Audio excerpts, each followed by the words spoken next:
Somebody needs to be the calming presence.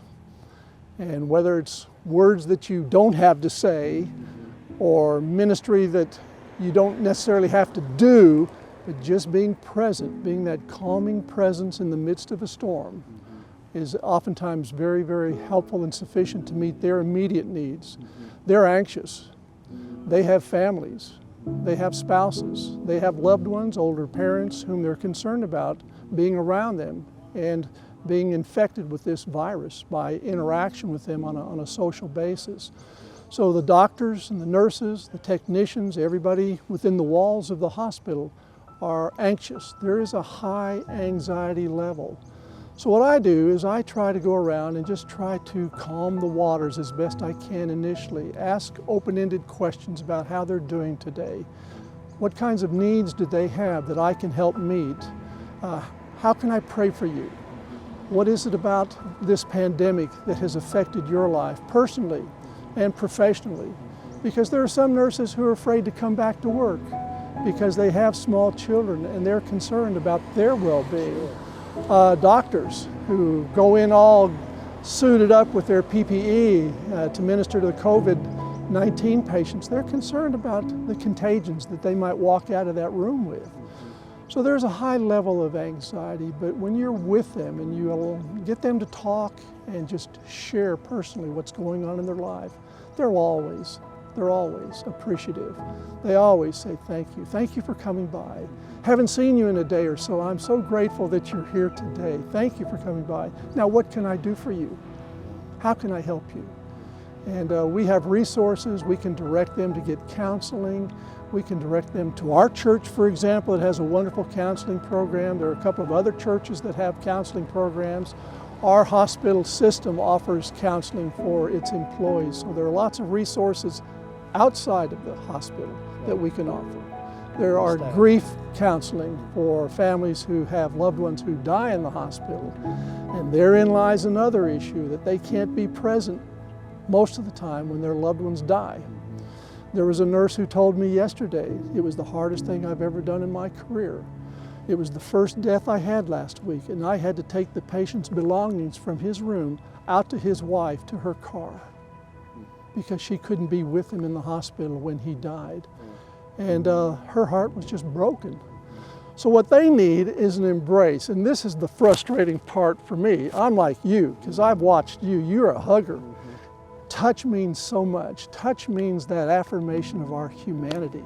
God has given us the gift to embrace our humanity, whether it's beautiful skin or ugly skin, whether it's whatever. And embracing people is an outward act of affirmation of who they are. It's a blessing for them. And so we go around, and I go around just symbolically doing a lot of hugging on people, and they respond back to me. And obviously there is a lot of frustration. They're frustrated, and they're concerned, and they're anxious. We see a lot of tears.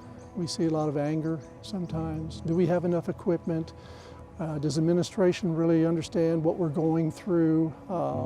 My father, my loved one, they don't want me to go back to work because they're fearful I'll bring home something that's going to infect them or their children or family. So a lot of these different kinds of feelings are going on right now in the walls of this hospital, and every hospital. It's everywhere. And when we say pandemic, that means it is universal. It has affected everybody in our society in some form or fashion, in some way.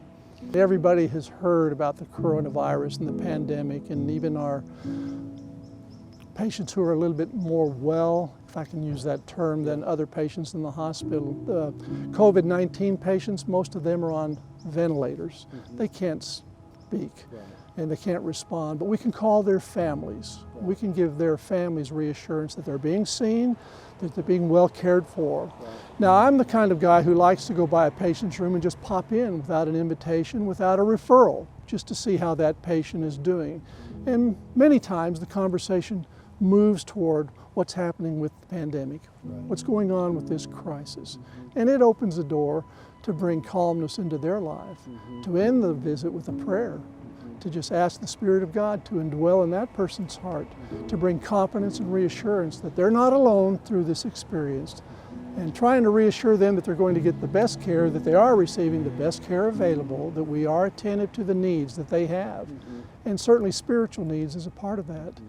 The hospital experience has taught me and taught everybody else that we care for the mind, body, and spirit, and Texas Health Resources has emphasized that all along since day one, that we want to care for everybody, their whole personhood, their mind and body and spirit, in a way that would be helpful for them to find and experience wellness in their life. So it's challenging. Every patient is different. Every patient has different kinds of needs.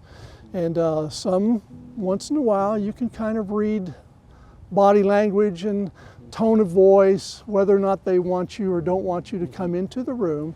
But I'd say 99.9% of the time, they are glad you're there, checking on them, giving them reassurance, helping them to find sometimes humor in what's going on in their life, showing pictures of families, asking them about their families, asking them about their church or their synagogue or their temple or whatever, and getting them resources that would be helpful. If they're Catholic, do you need the sacraments? If they're of another faith system, do you need someone called to come and offer prayers for you? And certainly in death and dying, we want the priest there to give the sacraments of the church, for the strong Christians or whomever, the pastoral presence to say a prayer. We can get anybody else, the Buddhist, we can get the monks to come in to do their chanting and their prayers. Whatever the spiritual need that that person or family has, we want to ensure that it's done and their needs are being met spiritually. So that's part of the challenge that I'm faced with every day. People are different, and you could take 50 Baptists in here. Every one of them is going to be a little bit of a challenge. You're going to have the staunch, faithful Baptists, and you're going to have those that are marginal, that haven't been to church for whatever reason. And oftentimes it's because of their physical condition that has prevented them from being active in church. And that's when I just want to reassure them that God is still here with you. He understands your dilemma, and He still wants to bless your life in a way that would be meaningful for you in your spiritual pilgrimage. God is not only my shelter, He's the sanctuary in whom I find stillness and calmness and purpose. I don't look at this as a hospital setting. I look at it as a sanctuary. God is active in our hospital. He's here.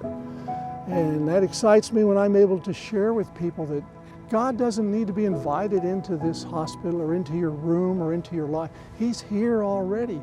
Let's appropriate His presence now in a way that would be meaningful and helpful to you. Most of the time, that's through prayer. Oftentimes, it's through presence and prayer, just listening and allowing them to tell their story. So, yes, this is a place, but to me, it's also a place where you can find that spiritual renewal that God, I think, intends for every Christian to experience every single day. Would I be too amiss to say I love what I'm doing? You might think that's awful weird, but it's where I've been called. And I find meaning and value and purpose in this setting, in this specific, purposeful setting, to try to make a difference in people's lives every single day. Do I leave the hospital at times thinking, did I do any good today? There have been times when I've thought that. But I go into a room or I'm with a patient for just a small period of time. And I pray that that time will be blessed in some manner. So when that person leaves our hospital, the pilgrimage continues. And that patient will find wellness not only physically, but spiritually as well. So this is my sanctuary. Well, there's a chapel in here, and you can go in and you can repose and you can meditate and pray, but this is the sanctuary. God is active in here. And when you're in God, you have strength, you have peace, you have renewal, you find that meaning and purpose being lived out. God is my strength and my shield. He's an ever-present help in our times of trouble and need. And He's here. And He affirms me every day, Dennis. Every day I go in there, I do not worry. I'm not worried if I catch it, the coronavirus. I pray that I won't. I pray that I won't infect other people. I try to be thoughtful about what's going on around me, the people around me. I wash my hands many times. They're raw. They're not bleeding yet, but I wonder when that's going to start. But you follow protocols that are set to help protect you and to protect the people with whom you minister, so that you don't get infected and that I don't get infected by you. We're helping one another in doing that. So, but sickness, suffering, pain, illness does not push God away. That's where you see His, as my mother would say, His everlasting arms extended, just waiting to embrace you and pull you in and love on you and comfort you. And I remember those words. We serve a God who's the God of all comfort. I can do so much, but God through me, He can do miraculous things. And I'm grateful, I'm humbled by that. I don't know why He chose me to do this, but like I say, I'm quirky in that way, and maybe that's why. Not everybody can do it. Not everybody wants to do it. And it's scary, and it's painful. I've been asked, what are you going to do when you retire? I think one thing they're kind of caught back about is, I'm going to heal. I need to heal spiritually. I've worked so many deaths and dying situations over 45 years that I just need to be a human being and just be a normal person who experiences life as a normal person. But it's been a growing experience, Dennis. It's been an experience, a pilgrimage, a journey of discovery, of a deepening understanding of God and His mercy, His forgiveness, His strength and power, His presence. And I'll forever, to my dying day, be grateful for that He's allowed me to do this. It's exciting. I can't think of another ministry that's any more exciting than being a pastoral caregiver in the hospital. That's awesome.